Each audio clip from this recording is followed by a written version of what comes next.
Bonjour à tous. Cette semaine, on vous emmène à la découverte du team Origin Racing Division qui est managé donc par Maxime Marotte.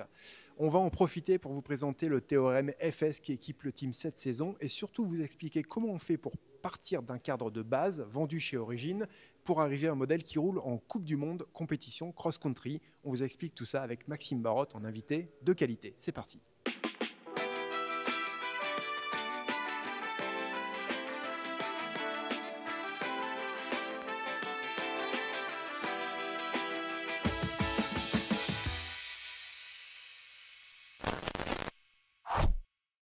Bonjour.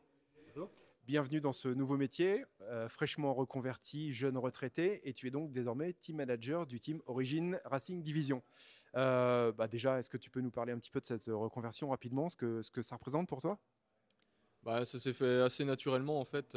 C'est vrai qu'avec Mathieu, avec qui on est associé dans l'aventure pour monter cette équipe, je pense qu'il y a une dizaine d'années, on s'était déjà dit si un jour on a l'opportunité, quand j'arrête, on la prendra. Et là, ouais, on l'a saisi du coup. Donc avec Origine, ça s'est fait assez naturellement parce que Rémi et Yves, les deux fondateurs, ils sont très impliqués. Et puis humainement, ça matchait entre nous. Donc après, ça s'est construit au fur et à mesure, mais main dans la main. Et voilà, c'était pour moi une évidence en fait. Par contre, il n'y a pas eu de vacances, c'est sûr. Il faudra, je pense, à me reposer un jour ou l'autre. J'étais bien occupé, plus mentalement que physiquement du coup. Mais voilà, je pense que c'est bien aussi d'être capable d'embrayer tout de suite sur un projet et pas laisser une petite dépression post-carrière s'installer. Je pense que c'est quand même une réalité pour un sportif de haut niveau. C'est quand même une phase difficile dans une vie parce qu'on a plus cette adrénaline quotidienne, cet engouement, aussi le fait d'être dans la lumière aussi. Hein, on va pas se cacher. On a tous un côté narcissique en nous, je pense. Et voilà, mais du coup, hyper content, hyper motivé. C'était mon fil conducteur de ma reconversion. Voilà, c'est ça. Et la transition a été rapide, mais elle se fait bien. Toi, le team manager, c'est quoi les objectifs pour toi? Je leur souhaite vraiment les meilleurs résultats possibles, forcément. Alors, Mathis et Martina, ils ont fait quand même des podiums en Coupe du Monde ou champion du monde pour Martina cette année. Donc, on va leur souhaiter au moins aussi bien. Parce que forcément, ils sont ambitieux, ils ont envie de faire au moins aussi bien. Et puis après, j'espère que Knut et Ronia vont tendre vers ces résultats-là. Mais ouais, après, ce que je souhaite à tout le monde, surtout, c'est de vivre une belle aventure dans la bonne ambiance. Chercher des résultats, c'est cool. Chercher en s'éclatant en même temps, avoir l'impression qu'on est avec une bande de potes, c'est encore mieux. Donc voilà, c'est un peu l'orientation qu'on veut donner à cette équipe, un groupe qui vit bien ensemble. Et du coup, c'est tout le bonheur que je nous souhaite de passer des bons moments et de se serrer les coudes quand ça sera plus difficile. Donc un beau challenge à venir en tout cas. Le team Origin Racing Division, 4 pilotes que tu vas donc co-manager avec ton compère Mathieu, effectivement. Et donc, le team va rouler donc, sur un cadre origine, en l'occurrence, donc le théorème FS, Ouais. tout suspendu. Alors, c'est un cadre en fait qui est disponible sur le site d'origine strictement identique à celui du team. On est bien d'accord qu'il n'y a pas de sizing ou de prototypage particulier. Par contre, le montage est complètement différent. Donc, on va voir un petit peu ensemble comment on peut passer d'un vélo de série que monsieur tout le monde peut acheter sur le site à un vélo en fait qui est monté pour gagner des Coupes du Monde. Et c'est ce que je souhaite au team. Eh, vous avez vu? L'amortisseur est monté en sens inverse. Avant de continuer avec Maxime Marotte, on est allé voir Kevin Allemand de chez Esserson Tour pour lui poser la question de ce montage un peu particulier. Mais par contre, au niveau de l'amortisseur arrière, donc le Edge en l'occurrence, sur le théorème FS donc du team, on a pu remarquer qu'il était monté à l'inverse du modèle de série et j'ai cru comprendre que la biellette n'était pas tout à fait la même non plus. Est-ce que tu peux nous expliquer pourquoi? Ben ouais, en fait, ils utilisent donc une montre Trunion d'origine sur le vélo avec la partie Trunion en bas et comme beaucoup de systèmes basculeurs comme ça. Le problème, c'est que notre Edge TT avec le système TACT actuel, il a quand même un encombrement un peu plus important qu'un système mécanique lambda. Et du coup, on n'a pas arrivé à le faire passer. Enfin, il aurait fallu modifier soit notre amortisseur, soit leur cadre. Et c'était quand même beaucoup de frais et surtout, ça allait être long. Alors, Origin a été très très fort parce qu'ils nous ont dit on va faire des basculeurs différents, on va le monter dans l'autre sens. Qu'est-ce que vous en pensez? On a fait une compatibilité et en vraiment très peu de temps, on a eu les biellettes et là, on a déjà les biellettes carbone. Enfin, c'est. Et les biellettes, donc, elles sont en carbone. Est-ce qu'elles ont une cote différente de celle d'origine, forcément? Ils ont gardé les ratios, la cinématique d'origine. Non, non, ça c'est tout pareil, c'est juste qu'elles ont une largeur pour recevoir le trunion en haut, alors qu'avant elles re-rentraient pour prendre le pied d'amortisseur. Là maintenant, Et au niveau du système TAC, pour revenir sur le produit, est-ce que tu peux nous en parler rapidement, nous dire exactement comment ça fonctionne pour les pilotes et pour le team? l'idée du système TAC, c'est en gros simplement enlever un levier sur le guidon. À la base, c'est un système 100% intelligent qui est capable qui va détecter le choc ou les racines ou ce qu'on peut avoir sur le terrain et qui va décider si on ouvre, on ferme, on se met en position intermédiaire sur la suspension. Après, il y a toutes des paramètres en amont. On peut présetter pas mal de choses. Il est capable de savoir si on est sur du plat, monter ou descendre. Donc, ça va changer aussi les paramètres d'ouverture, le temps de fermeture aussi, de revenir sur la position initiale qui est la position bloquée. C'est vraiment un système là actuellement développé pour le cross-country, c'est-à-dire qu'on part bloqué et puis il va être capable de s'ouvrir ou se gérer automatiquement. Merci beaucoup, Kevin. À bientôt, ciao. Donc Maxime, est-ce que tu peux, on va détailler un petit peu les points différents. Au niveau par exemple de la suspension, donc le team roule avec SR Sun Tour, donc avec une fourche Works et un amortisseur Edge avec le système Tact. Est-ce que tu peux nous expliquer un petit peu rapidement quel intérêt par rapport pour le team bien sûr et par rapport à ce que Monsieur Tout le Monde ne peut pas rouler? Alors ouais, là on est vraiment sur, on est sur du 120 mm déjà, donc le cadre est en 120. La peinture chez Origine, on peut tout personnaliser, notamment les peintures. On peut vraiment avoir sa peinture perso, donc celle-là, faudrait qu'on vous donne le code couleur du coup pour commander. Oui, mais et puis en plus, effectivement, en plus la fourche, on le voit sur les détails, la fourche a été repeinte aux couleurs du team, bien sûr, donc elle n'est pas d'origine strictement au niveau de la couleur. Mais donc par rapport à ce choix de SR Sun Tour avec le système Tact, concrètement, ça apporte quoi au pilote? Là, c'est l'autonomie en fait. C'est-à-dire qu'on ne joue plus avec le blocage de suspension, c'est-à-dire que le système est autonome, il n'y a pas de bouton, il n'y a rien. Il passe du mode ouvert, intermédiaire et bloqué tout seul. Et je ne sais pas, sur un circuit de Coupe du Monde, ça doit représenter une centaine de fois par tour ou quelque chose comme ça, quoi. Donc c'est énorme en fait. C'est quelque chose qu'on ne pourrait pas compenser manuellement avec un blocage en fait. C'est là l'intérêt. Okay. Voilà, exactement. Parce que là, il va se bloquer même pour 2 ou 3 mètres. Il va se bloquer ou se mettre en intermédiaire en fonction de ce qu'on souhaite. Et ça, c'est impossible pour nous. C'est impossible de jouer avec la manette autant de fois en un tour. Donc voilà, c'est pour optimiser en fait. Un des ingénieurs qui s'occupe de l'électronique, la partie électronique, c'est Pierre-Geoffroy Plantet.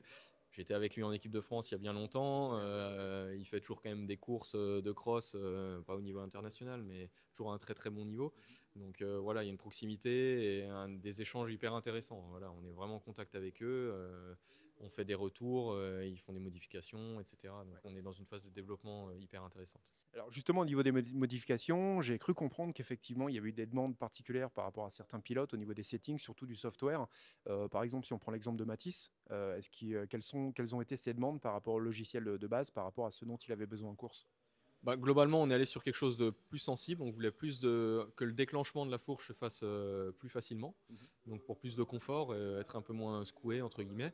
Ça, c'était important. Et puis après, globalement avec les athlètes, on est parti effectivement sur aussi dissocier l'avant et l'arrière, c'est-à-dire qu'on est souvent complètement ouvert devant, mais en intermédiaire derrière.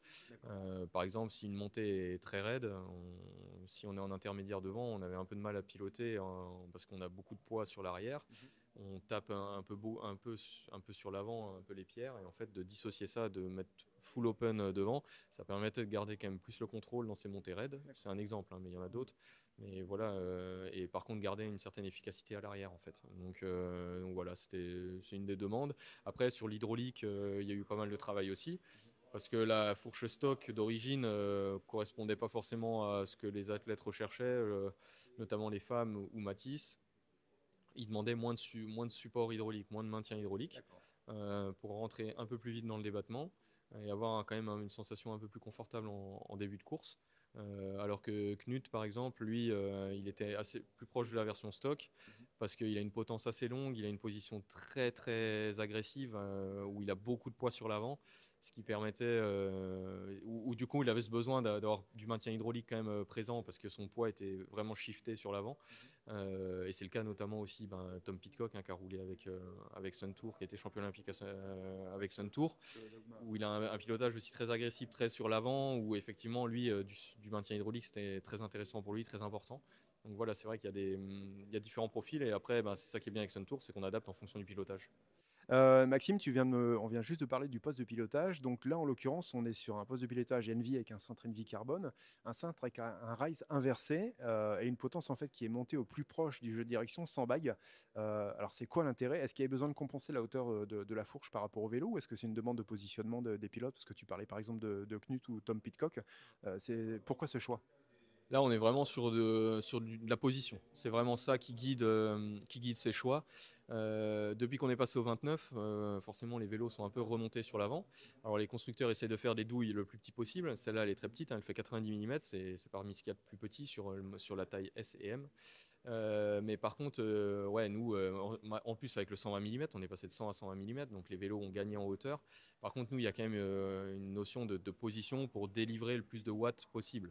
Donc on est obligé de trouver un compromis entre ce qui est faisable avec le vélo, être à l'aise en descente, quand même suffisamment, et puis mettre suffisamment de watts. Donc voilà, là on est vraiment sur du body fitting, un bike fitting, pour avoir assez de force dans nos hanches en fait. Donc souvent on a besoin d'être assez couché sur le vélo pour pouvoir vraiment pousser nos pédales le plus fort possible et tirer dessus. Et voilà, là, les athlètes, c'est vrai que sur les petites tailles, c'est pas le cas de Mathis qui est plus grand, même si c'est Miara, mais il n'a pas une potence hyper agressive. Il va sûrement être en moins 12 degrés. Et les autres athlètes sont en moins 20 degrés. Donc on cherche le plus bas possible et souvent sur des potences, même avec une tête plate pour aller gagner encore un peu. Et inverser le cintre, ça permet de gagner 5 mm, là en l'occurrence chez Envy. Donc voilà, le but c'est de descendre le plus bas possible en fait. Max, on va parler un petit peu de la transmission. Donc là, on est sur une transmission TRP Evo, donc 12 vitesses. TRP, c'est une marque qu'on voit encore assez peu en montage d'origine. Tu vas nous expliquer un petit peu pourquoi ce choix en fait pour le team et selon toi, quels sont les avantages de cette transmission?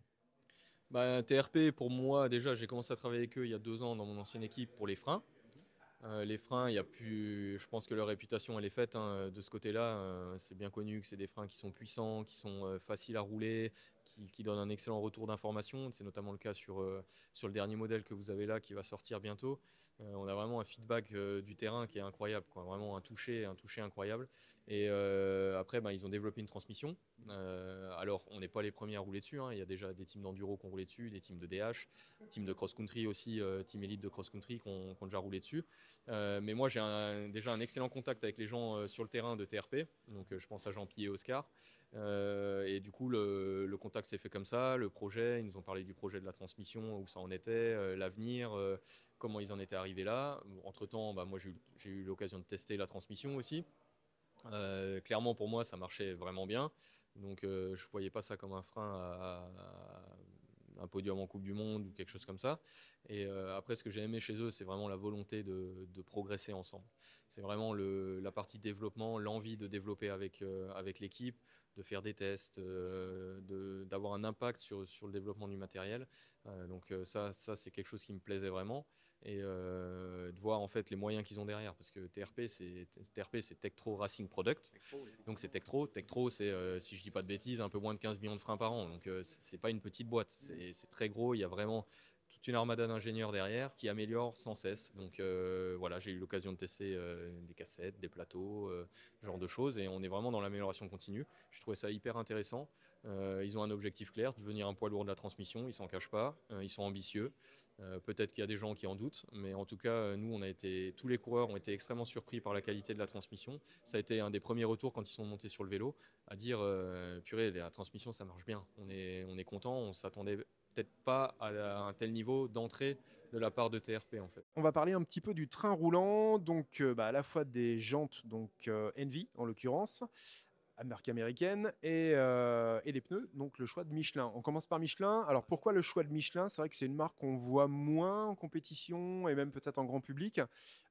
Pourquoi ce choix-là et quel modèle vous avez choisi pour les manches de Coupe du Monde qui vont arriver très bientôt?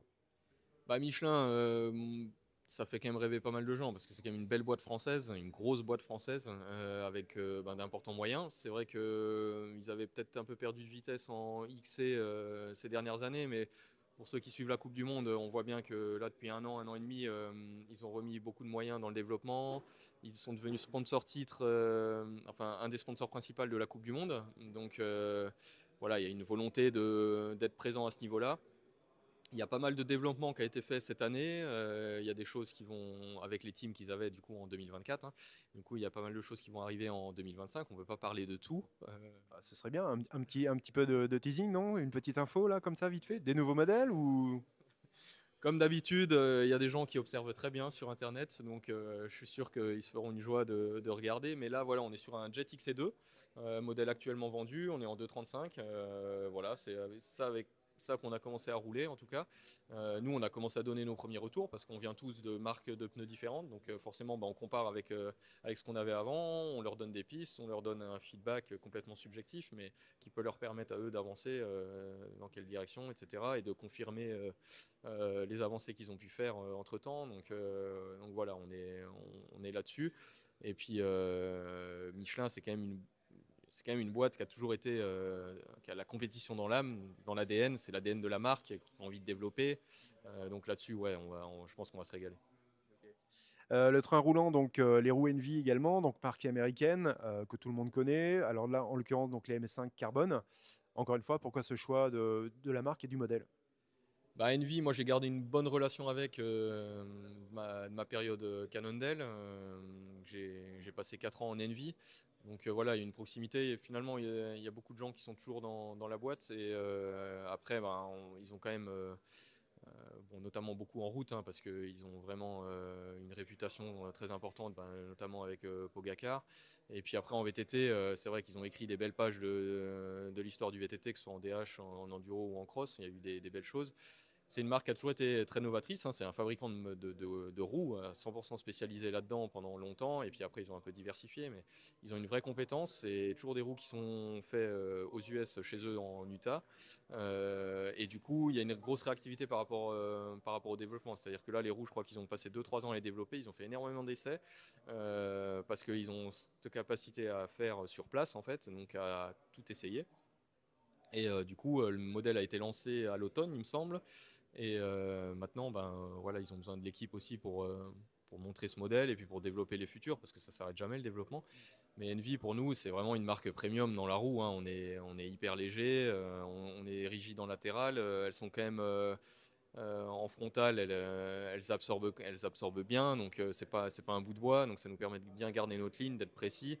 Et ouais, les coureurs ont vraiment apprécié ça. Et puis après, il y a aussi leur crochet sur le côté qui est très évasé, très plat, qui permet de dissiper l'énergie si on tape la jante, ce qui arrive toujours, de taper la jante et de réduire le risque de crevaison en fait. Donc, Est-ce que forcément il y a du préventif parce que vous êtes en tubeless, il y a des inserts par moment selon le choix des pilotes ou des circuits par exemple? ça dépend des pilotes. Cette année, je suis pas sûr qu'il y en ait beaucoup qui mettent des inserts chez nous parce qu'ils roulaient peu avec. Moi, dans ma carrière, j'ai roulé une course, un championnat d'Europe en insert, juste à l'arrière, parce que j'ai toujours été un pilote assez. Déjà, je suis assez léger, donc forcément, les pneus ils trinquent un peu moins, les roues un peu moins, mais là-dessus, j'ai toujours plutôt bien géré au niveau crevaison. Donc, je me suis toujours dit, bon, je vais me passer des 40 ou 50 grammes en plus dans chaque roue. Donc, voilà, ouais, ce côté-là, moi, je roule sans insert. Max, on jette un œil sur les pédales en l'occurrence, donc marque française encore une fois. On a Look qui vous équipe avec donc les pédales équipées d'un power meter, donc un capteur de puissance pour parler français. Concrètement, le choix c'est pareil, c'est marque française qui a compté dans le choix du produit, ou est-ce que c'est un tout encore une fois? Encore une fois, c'est un tout. On avait besoin d'un capteur. Ils sont très bien placés en termes de poids, en termes de fiabilité de la donnée. C'est pas le cas de tout le monde. Luke, c'est quand même un spécialiste de la pédale. Donc voilà, c'est clairement, ça s'est fait naturellement aussi parce que j'ai été sous contrat perso avec eux certaines années. Donc voilà, c'est toujours les mêmes personnes, Alexandre Lavaux, Raphaël Jeune, que je connais bien. Et ouais, ils ont tout de suite adhéré au projet. Ça, on n'a pas tergiversé 150 ans, on s'est entendu et du coup c'est allé très vite, très naturellement. C'est une pédale, alors sur du SPD, mais avec vraiment, ce qui est vraiment bien sur la Look, c'est qu'on sent vraiment une bonne surface d'appui. Voilà, on sent, on sent clairement la surface est optimisée de ce côté-là, le poids est optimisé, donc ouais, c'est un bon produit, ouais, clairement. Et le capteur de puissance, donc pour les pilotes, j'imagine qu'en data, en données en l'occurrence, c'est quelque chose de super important. Comment vous interprétez justement ces données par rapport à, je sais pas, Martina ou au Knut par exemple, ou même Matisse? Enfin, c'est quoi l'incidence en fait des données que vous avez par rapport au produit ou au pédage et aux performances des pilotes? Bah là, après, c'est plus une histoire de entraîneur-entraîné. Donc, c'est eux qui analysent les données. Nous, après, si on a besoin spécifique de données, on va leur demander. Mais souvent, la data, c'est un peu un petit secret pour chaque athlète. C'est-à-dire, il y en a qui aiment donner leur data, il y en a qui n'aiment pas les donner. Voilà, mais eux, ça leur permet d'analyser, parce que la pédale look, ça permet vraiment d'analyser tout le pattern de pédalage. Donc, c'est-à-dire qu'on a plusieurs données en un tour de pédale. Elle fonctionne en couple, hein, donc il y a l'avant, l'arrière, droite et gauche.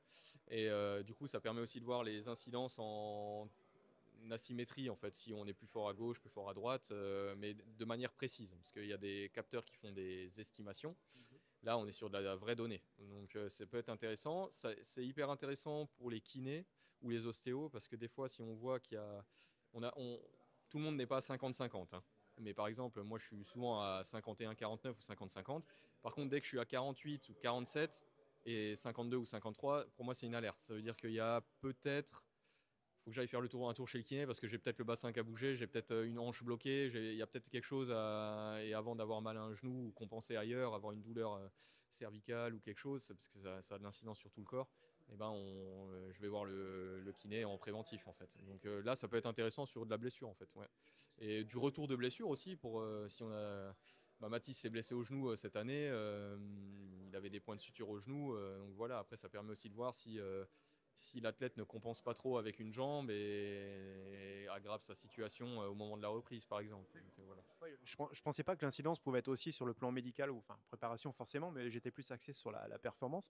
Donc globalement, oui, ça permet d'anticiper et de réparer éventuellement suivant les cas, quoi. Ouais, exactement. Ouais. Après, sur de la performance, oui, c'est analyser son pattern de pédalage. Est-ce que tel exercice, par exemple, je pense à de la muscu, par exemple, le fait de bosser peut-être un peu plus avec ses ischios, est-ce que au sprint, on va se rendre compte qu'on a on tire un peu plus la pédale qu'avant. Enfin voilà, il peut y avoir différentes façons d'analyser les datas. Ouais. Sel et tige de sel, donc un choix Prologo, bah, on se doute pourquoi, ça fait des années que tu travailles avec eux, tu vas nous expliquer un petit peu le pourquoi de ce choix-là. Tige de sel, marque verticale un peu différente, donc pareil, assez peu connue du grand public, donc vas nous expliquer le pourquoi de ces deux choix pour le team. Ah oui, Prologo, tu l'as mentionné, c'est vrai que j'ai beaucoup travaillé avec eux dans ma carrière. La plupart de ma carrière, je l'ai passé sur Prologo d'ailleurs, donc il y a un contact humain intéressant. Mais après, c'est simplement qu'ils ont des bons produits, légers, confortables, qui convient à pas mal d'athlètes. Donc on a vraiment beaucoup de modèles différents chez Prologo. Alors là, mon modèle que j'ai là, moi, c'est la Scratch M5. Y a pas... Elle est ouverte ici, on peut l'avoir fermée, on peut avoir un revêtement spécial, la CPC, c'est breveté chez eux, qui donne plus d'adhérence au bassin. Voilà, il y a plein d'options différentes, il y a plein de modèles différents. C'est pour ça que ça me paraît intéressant de bosser avec une marque comme ça. Ouais, on est sûr de trouver pour chaque athlète un modèle qui va correspondre. Oui, on est à la limite de la personnalisation de chaque selle. Quand même pas, mais en tout cas, ouais, normalement, ça doit convenir. Ça doit convenir. Et après, ben, la tige de sel verticale, c'est une petite marque espagnole. Bon, alors, ils ont été champions olympiques hein, à Paris, du coup. Mais en fait, on cherchait un modèle très léger.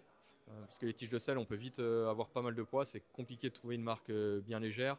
Ils ont été très réactifs. Ils étaient contents d'intégrer le projet. Voilà, c'est un modèle light qui convient bien. Alors, c'est que 2 positions. C'est-à-dire que c'est soit en bas, soit en haut. Mais nous, en cross, en course, on a demandé aux athlètes avant, mais eux, c'était pareil, ils n'utilisent pas forcément une position intermédiaire. Il y a certains athlètes qui peuvent l'utiliser en intermédiaire, c'est possible, mais nous, ce n'était pas le cas. Donc le fait que ce soit on-off et que ça permette de gagner du poids, c'était intéressant. Et puis le modèle est très bien fait, on peut le démonter facilement sans tirer le câble. Même le chariot de selle, c'est très pratique. Voilà, il y a 2-3 détails qu'ils ont vraiment soignés. La commande, elle va bien. Ça c'est cool. Et puis là, on est sur du 60 mm parce que j'ai récupéré celle de Knut qui voulait tester 60 ou 90 par exemple. Donc les athlètes testent différentes tailles. Donc je pense Ronia va utiliser 60, Martina 90, Mathis 90 et Knut 90. Voilà. Okay. Et justement, comme on parle de tous les pilotes, est-ce qu'il y a eu des spécificités propres à chacun, voilà, des demandes particulières concernant le choix des composants, voilà, pour en faire leur vélo par rapport au modèle d'origine? La position, c'est quelque chose toujours qui est, en tout cas en début de collaboration, où ça prend du temps, trouver la bonne potence, le bon angle, la bonne hauteur de selle. Après, on a nos cotes à nous, mais en fait, il y a quand même une variable. Un vélo de route, on peut quand même assez facilement remettre la même cote sur un autre vélo. Un VTT, c'est un peu plus compliqué parce que déjà, il y a les suspensions, il y a le sac, combien on met de sac, ça va influencer sur sa propre position en fonction de l'angle du tube de selle. Donc voilà, il faut un peu de temps pour trouver. Il y a toujours la théorie, et puis après, c'est un peu plus subjectif. Donc voilà, après, non, les athlètes, globalement, ça peut être le choix des grippes, par exemple, le ressenti qu'ils peuvent avoir. Là, on a des grippes Prologo extrêmement légers, ça semble convenir à tout le monde. Après, c'est tout ce qui est position des leviers. Après, qu'est-ce qu'on a d'autre? Si, il y a Martina qui était assez sensible, Martina ou Mathis qui sont sensibles sur le ratchet de la cassette, par exemple. Martina, elle voulait un truc plus efficace, donc avec moins de clics, entre guillemets. Donc chez Envy, on a le choix entre 40, 60, 80 ou 100. 100, ça commence à faire beaucoup. En fait, plus on a de cliquets, en fait, plus on a de friction. Mais plus on a de réactivité. C'est-à-dire qu'au moment où on délivre la puissance, ça vient direct, en fait. Il n'y a pas le petit laps de temps. Donc voilà, Mathis, il est sensible à ça, par exemple. C'est quelque chose, il aime bien quand ça répond vraiment direct. C'est important pour lui. Quitte à ce qu'il y ait un peu plus de frottement, finalement? La question, c'est ça, ouais. Après, c'est éventuellement en fonction du circuit, on va peut-être adapter parce que peut-être que certains circuits, il y a moins besoin de cette réactivité et justement d'optimiser la partie sans pédalage en freewheel, entre guillemets. Donc voilà, mais c'est quelque chose auquel ils ont apprécié chez Envy, cette possibilité d'avoir 4 réglages différents. Ton conseil pour nos lecteurs, pour alléger un vélo, pour partir donc d'une base commune et arriver sur un modèle, alors peut-être pas qui roule en Coupe du Monde pour tout le monde, mais sur un modèle hyper performant, c'est quoi les postes à privilégier? Les masses tournantes, hein, on a tendance à le dire quand même souvent, les pneus et les roues ont quand même pas mal d'influence sur le comportement du vélo, sur la sensation de légèreté. Puis après, il faut aller chercher des petits détails, des fois des choses bêtes, hein. Je parlais des grippes tout à l'heure. Là, les grippes, c'est 15 grammes. Il y a des grippes en silicone, c'est 50 grammes, quoi. Donc il y a vite une grosse différence pour pas très cher, parce qu'en plus ça c'est vraiment pas cher. Par contre, il faut les coller. Après, est-ce qu'il y a un choix à faire, par exemple au niveau des grippes? Un grip à 15 grammes, est-ce que c'est confortable et entre guillemets performant par rapport à un grip à 50 grammes? Est-ce que ça vaut ce sacrifice? Alors en Coupe du Monde, tu vas me dire que oui, parce que vous cherchez pas le confort, mais pour monsieur tout le monde, est-ce que ça vaut ce sacrifice, sans parler du prix, mais justement le ratio poids-confort? Moi, je considère que mes mains, elles se sont faites à ça, et j'ai fait la cape épique avec des grippes comme ça. Et mes anciens coéquipiers me disaient mais t'es fou, tu vas avoir mal et tout, et puis j'ai pas eu mal en fait. Je mettais les mains, elles se préparent, elles s'adaptent en fait. Le choix des composants, forcément léger, ça a une incidence au niveau Coupe du Monde. Est-ce que c'est un tout? Enfin, globalement, c'était quoi les critères principaux? Est-ce que c'était plutôt la performance, le poids également, ou est-ce que c'est un tout? C'est un tout, poids et performance, c'est quand même lié. Après, faut mettre le curseur au bon endroit. Donc voilà, après les gens vont dire ouais, mais le vélo il est peint en entier, c'est beaucoup de poids. Mais en fait, Origine, ils optimisent très bien la peinture. En fait, ils maîtrisent la peinture parce qu'ils peignent les cadres juste derrière là. Donc ils ont différents opérateurs. En fonction de l'opérateur, on peut gagner aussi un peu de poids. Et après, en fait, ils utilisent des peintures à l'eau qui sont un peu plus légères. Donc là, le vélo, comme ça, il doit y avoir à peu près 80 grammes de peinture, 80-90 grammes. Donc il y a toujours éventuellement un petit peu à gagner. Mais en fait, c'est extrêmement compétitif. C'est déjà extrêmement compétitif. Donc, Pour ceux qui nous regardent, 80 grammes de peinture, ça semble complètement irréaliste, mais à ton niveau, enfin au niveau Coupe du Monde, c'est vraiment important? Ouais, la peinture, c'est quelque chose qui est optimisé par la plupart des équipes. Ouais. Après, des fois, on fait des séries spéciales ou au mondial où on va vraiment optimiser, descendre encore plus bas sur de la peinture. Mais ouais, ça fait partie de la performance. C'est pour ça qu'il y a beaucoup de vélos noirs en fait sur les paddocks en fait. Donc voilà, ouais, c'est par rapport à ça, c'est un tout. C'est un tout. Après, la fourche, nous, on l'a pesée par nous-mêmes. Il y a 10 grammes de peinture sur la fourche. Okay. 10 grammes, ça reste acceptable. Ça amène un petit look sympa au vélo, donc on se dit ouais, ça reste acceptable. Faut aussi que le vélo il donne envie de rouler dessus. Donc voilà, mais on est des compétiteurs, donc oui, on essaie d'optimiser. Ouais. Et voilà, cette vidéo est maintenant terminée et j'ai eu la chance de discuter avec Maxime Marotte, le nouveau team manager du team Origine Racing Division. On le suivra bien sûr cette année en Coupe du Monde. Ça vous a certainement permis d'apprendre pas mal de choses pour transformer votre vélo d'origine, sans mauvais jeu de mots, en bête de compétition. Et si vous avez des questions, n'hésitez pas, la section des commentaires est là pour vous. Vous savez qu'on vous répond. Vous n'hésitez pas non plus à vous abonner et à liker. Vous savez que ça nous aide au référencement. Et dans tous les cas, je vous dis à très bientôt pour une prochaine vidéo.